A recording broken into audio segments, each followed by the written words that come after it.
I am Thomas Gross, and I did my project on carbon nanotubes.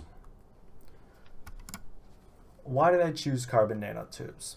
I chose carbon nanotubes because I think carbon nanotubes are really cool, and I feel like anytime that somebody kind of looks at an article on something like carbon nanotubes or like graphene or something carbon related like that, people are always super intrigued. I know I personally was, and I feel like if you kind of talk to somebody about something like this, a lot of people genuinely know what you're talking about just because of how popular those kind of clickbait type articles are, because they are actually a very interesting material. The only problem is that they are still in the lab, and there's not much real world application with them yet, and everything is kind of theoretical at this point. But another reason is that the possibilities for carbon nanotubes truly are endless once they're out of the lab and once they're kind of starting to get integrated into different technologies and things like that.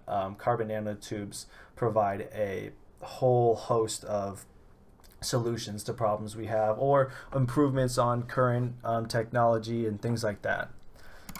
What are carbon nanotubes? So carbon nanotubes are a single atom thick sheet of carbon rolled into a tube. And they're really just that. The atoms are arranged in a hexagonal pattern, as you can see on the right, and then rolled into a tube. So it's, both ends are open. And yeah, it's just a wall of a single atom of carbon, a single atom thick sheet of carbon. Now this structure that the carbon nanotubes have attribute to the properties, and carbon nanotubes have really insane material properties. First of all, they have an electrical conductivity that's very similar to copper, if not a little bit stronger, which is really good. Copper is an extremely widely used material when it comes to things like that. And it has a tensile strength that is even higher than steel.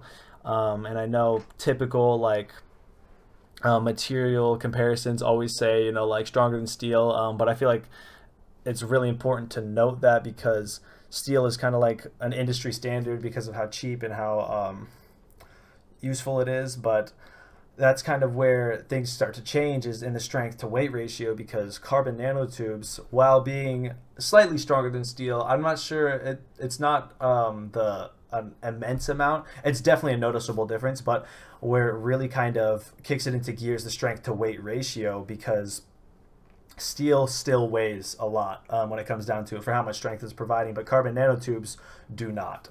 They are they're playing a completely different game than steel is when it comes to strength to weight ratio, and it's one of their biggest bolstering facts and kind of important pieces of information about carbon nanotubes. And then their thermal conductivity, and the thermal conductivity of carbon nanotubes is also even like multiple times higher than copper, and is a unique thing that I feel like is kind of overlooked when it comes to people talking about carbon nanotubes. And then it kind of ties into the future uses of carbon nanotubes in the form of carbon nanofluids. And this is where you see that thermal conductivity, because carbon nanofluids can be in the replacement of water in certain things, or just different types of coolant, because say you have a cooling system and the water runs through these tubes, cools something down, then runs back through a radiator to then cool the water down so it can go back and then cool down whatever it needs to cool. So say the water enters the radiator at like 70 degrees, goes through the radiator, cools down to about 40, goes back, takes away some heat from whatever it's trying to cool down, and then goes again and again and again. Well, carbon nanofluids in that same system would then go in at 70 degrees, same as the water, but then come out at like say 20 degrees.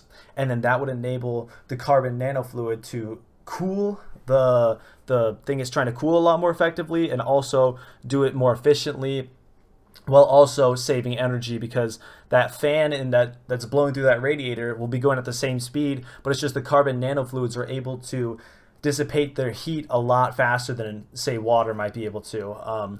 And so you essentially have the exact same thing going on, exact same amount of energy being expended for a greater return. Another possibility is in clothing, because of the high tensile strength. You can have higher quality, longer lasting clothing.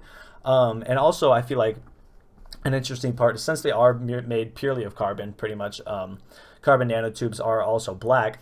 And so that can attribute to, if you're trying to make something black when it comes to clothes, then it could also help with a color aspect in clothing. Another thing is sports equipment.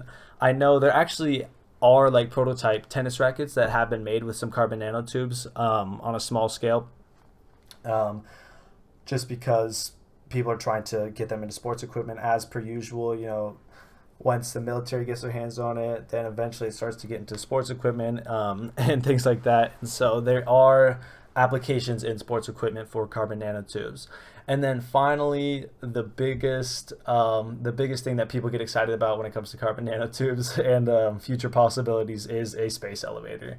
And one of the biggest reasons why a space elevator would be more possible with the implementation of carbon nanotubes is because before it was kind of like steel would be the material to be used for the space elevator, but that becomes a problem once your space elevator has to go all the way to space. That's a lot of steel, and it becomes very heavy and hard to keep structurally. But carbon nanotubes, because their strength to weight ratio is so strong, when the station out in orbit is kind of tugging on it, it won't break like the steel might because of all the weight. It'll actually be able to kind of keep things together and not be a catastrophic failure once you get the space elevator up and working. And that is it. Thank you for listening.